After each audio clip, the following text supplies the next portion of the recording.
Good afternoon to all. In last video we discussed the Newton's first law of motion. Now in this video we will discuss linear momentum and Newton's second law of motion. It is our common experience that if two bodies are different masses are moving with the same velocity and they are brought to rest in the same time, the force needed to stop the heavier body is more than for the lighter. So we can say the linear momentum of the body is the product of the mass and the velocity. Linear momentum denoted by P is the product of mass and velocity. The linear momentum of a body is denoted by the letter P. The word momentum generally used linear momentum. So linear momentum, it is a vector quantity. It is a vector quantity. Because it has the direction of the body. So its units are, as you know, that the unit of the mass are kilogram and the unit of velocity is meter per second. So its units will be kilogram meter per second. Now change in momentum. Change in momentum. From the equation, this equation we can easily identify that the change in momentum is equal to delta m into v. Here the symbol delta is the quantity denotes a small change in the quantity. So mean delta p is equal to m into delta b, because when the object is slowed down, its mass will be remain same, only velocity will change. As we know that the velocity is constant of like 3 into 10 raised to power 8 meter per second. So the particle does not remain constant. So rate of change of momentum. Rate of change of momentum.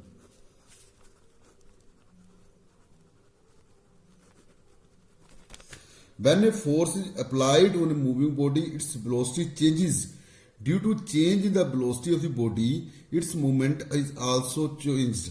If you consider that let forces F is applied on a body having mass m or in time t, due to which its velocity changes from v to v. So initial momentum of the body is mu and the final momentum is mv. So mean change in the momentum of the body is change of momentum. Momentum of body is equal to change mv minus mu. M constant, v minus u, or it is equal to, with the time now, m into v minus u over t is the change in the velocity. But we know that acceleration is equal to v minus u over t.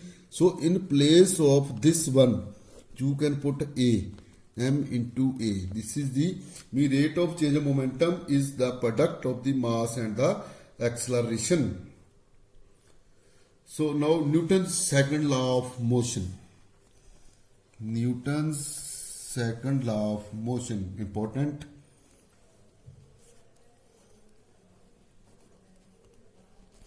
Newton's first law of motion is the force only qualitative. If force is the physical cause which change the state of the motions.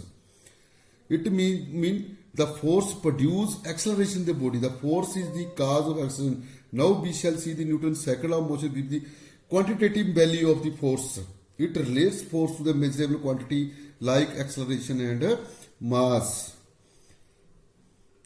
So the acceleration produced in a body given mass is directly proportional to the force. Mean acceleration is directly proportional to the force if mass is constant.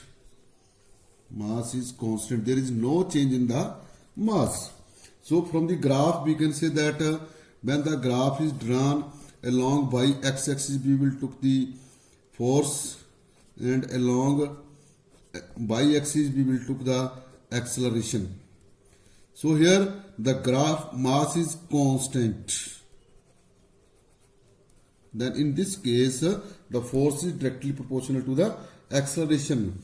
If this is the first condition. In second condition, if the force needed to produce given acceleration in a body is directly proportional to mass, F is directly proportional to mass, in which case when acceleration remain the constant.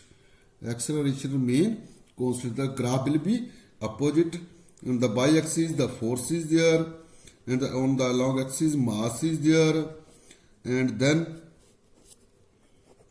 acceleration will be constant. On the mean, we can say F is equal to m into A. The units of in SI unit of the force is, the mass unit is the kilogram, and the unit of the accelerations are meter per second square, and this is also called force is the Newton. So you can define the Newton also. 1 Newton is the force which when applied on a body of mass 1 kilogram produce the acceleration of 1 meter per second is called 1 Newton. Now we have to define the relation between the 1 Newton and the dyne. We know that 1 Newton is equal to 1 kg is into 1 meter per second square. So convert the 1 kg in the gram. 1000 gram is there. In 1 meter, 100 centimeter is there. Second is the remain same, means you can write second square. 5 zeros, 10 raised to the power 5 gram meter per second square. So mean 1 Newton is equal to 10 raised to the power 5 dyne is. So mean according to Newton's second law of motion, this is the definition of the second law of motion. The rate of change of momentum of a body is directly proportional to the force applied on it, and the change in the moment take place in the direction in which force is applied. This is important definition. So there are so many examples or the application of the Newton's laws are there. While catching a ball, the cricketer withdraws his hands along with the ball. The athlete often lands on the sand for taking a high jump. When a glass vessel is fall on the hard, it break, but they do not break on the carpet. These are some examples of the Newton's second law of motion. So there is the exercise 3C is there. You have to solve all the questions and send their notes to me, and also solve the numericals. Numericals compulsory to all each and everyone. If there is a problem, contact me. Thank you.